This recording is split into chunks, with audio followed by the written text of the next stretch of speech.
Aksi nyata topik 1, Merdeka Belajar, menyebarkan pemahaman merdeka belajar.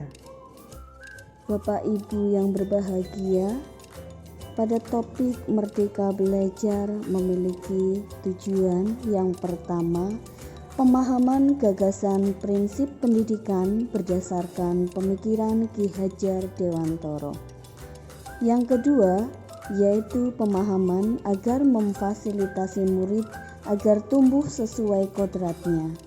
Dan yang ketiga adalah penerapan pembelajaran yang memerdekakan murid. Ada 5 modul pada topik Merdeka Mengajar. Yang pertama, mengenali dan memahami diri sebagai pendidik.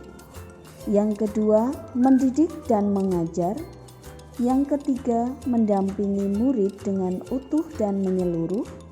Yang keempat, mendidik dan melatih kecerdasan budi pekerti. Dan yang kelima, pendidikan yang mengantarkan keselamatan dan kebahagiaan. Pada modul 1, mengenali dan memahami diri sebagai seorang pendidik, menurut Ki Hajar Dewantoro, pendidik itu menuntun tumbuh sesuai dengan kodrat yang ada pada anak-anak. Kita juga perlu terus belajar sebagai seorang pendidik agar bisa mengantarkan para murid untuk menjadi manusia yang merdeka.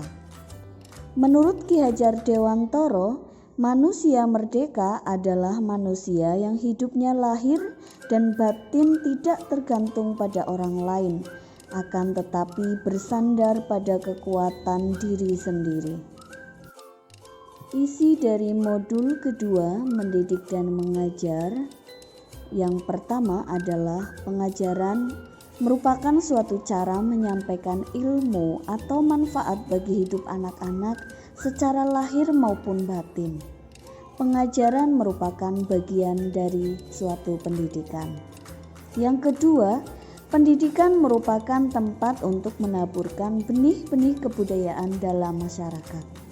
Dan yang ketiga, mendidik adalah menuntun segala kodrat yang ada pada murid agar mereka mendapatkan keselamatan dan kebahagiaan setinggi-tingginya.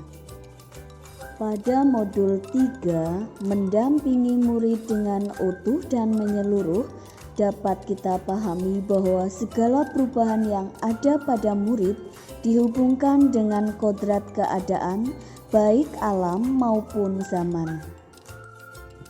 Modul 4 yaitu mendidik dan melatih kecerdasan murid. Melalui proses pendidikan, kecerdasan budi pekerti murid akan bertumbuh dan berkembang sehingga mewujudkan kepribadian dan berbudi pekerti yang baik.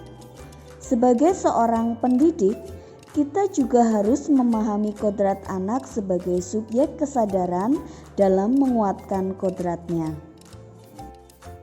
Pada modul kelima, pendidikan yang mengantarkan keselamatan dan kebahagiaan, di dalamnya terdapat fungsi pendidikan di mana mengantarkan murid agar siap hidup dan memberikan kepercayaan kepada murid di masa depan.